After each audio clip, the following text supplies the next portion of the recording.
Alright, I'm Revis. This is my workshop. I'm making a bunch of little short videos because I don't know how to edit yet. As I said before, I got my head cut off. But anyway, we're just going to keep putting this as a 46 RE transmission. I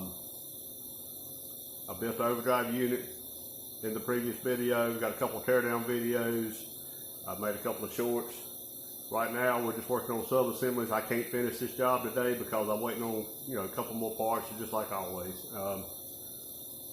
Parts are getting harder and harder to get in this country, and it just is what it is. So, I'm working on the pump now. I've got the seal in, I've got the bushing in, so let's just get with it.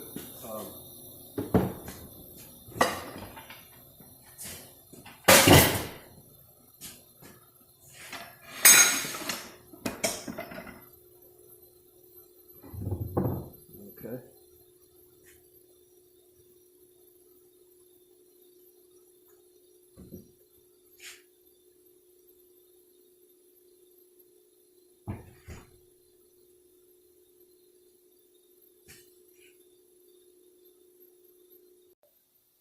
All right. Probably noticed I'm hitting pause and doing different things. There again, doing the best I can do.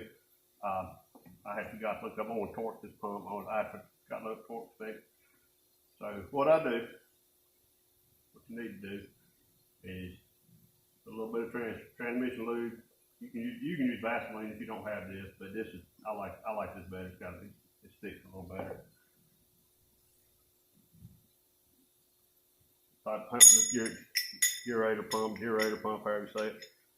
This one on the 46 RE, most of them are like this. I really don't know if there's any of them that you gotta on this type of transmission that goes one way or another. Normally what I do when I take these parts, I scratch them. That way I put them right back to where they come from. If you're building a transmission, when you take it apart, I always look at these little dogs. If it has them, they line up into the torque converter, and if they're in backwards, then you're going to have problems. This one, you can see it's just a little shallower on this side than it is on the front. This is the front side right here. Okay.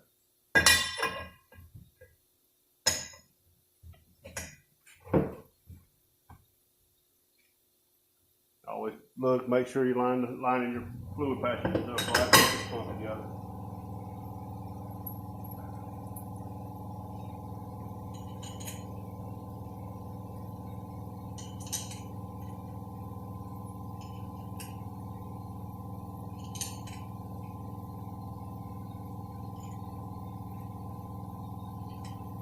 My torque is, I got this real set, just the lightest setting. It won't over tighten it, just for speed.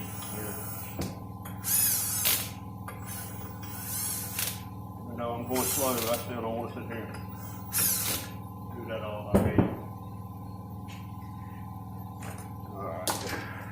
Torque spec, I just looked at it, but make sure I'm right.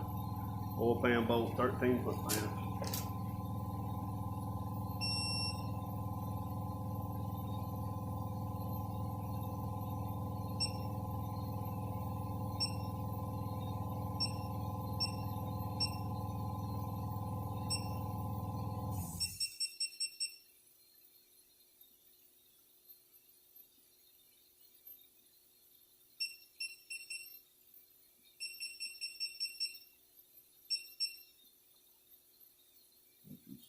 Probably not. Anyway, it's just 13 foot now. Magic about that.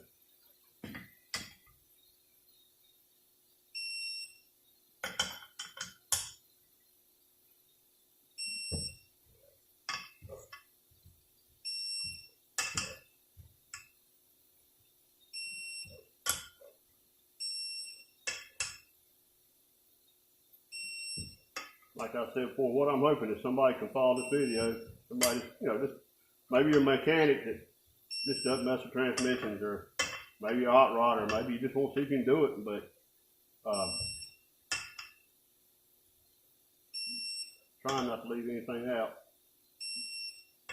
including using a torque wrench, because Now, we all use air wrenches and we do different things, but especially on the aluminum parts, I still torque them, but if you're new, you damn sure need to torque them because you can strip something out in a heartbeat.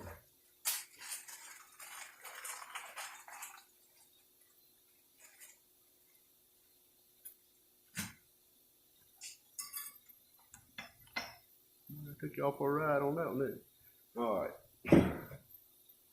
It's hard to get the light right, but we'll replace those seal rings. There's two of them on this style transmission.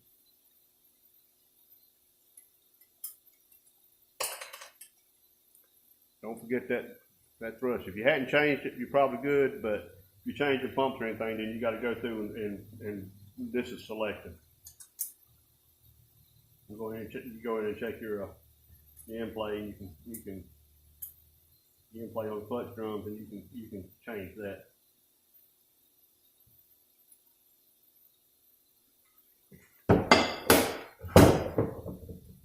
These, maybe get some more light over here.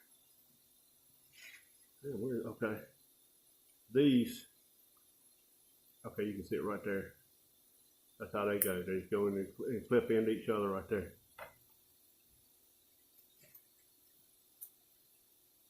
If it's not clipped in and it just overlaps or something, it will not work. Okay. I like to go ahead and put my O-ring on the pump. At this stage, you can wait and do it right before you put it in, but the O-ring goes right around the outside.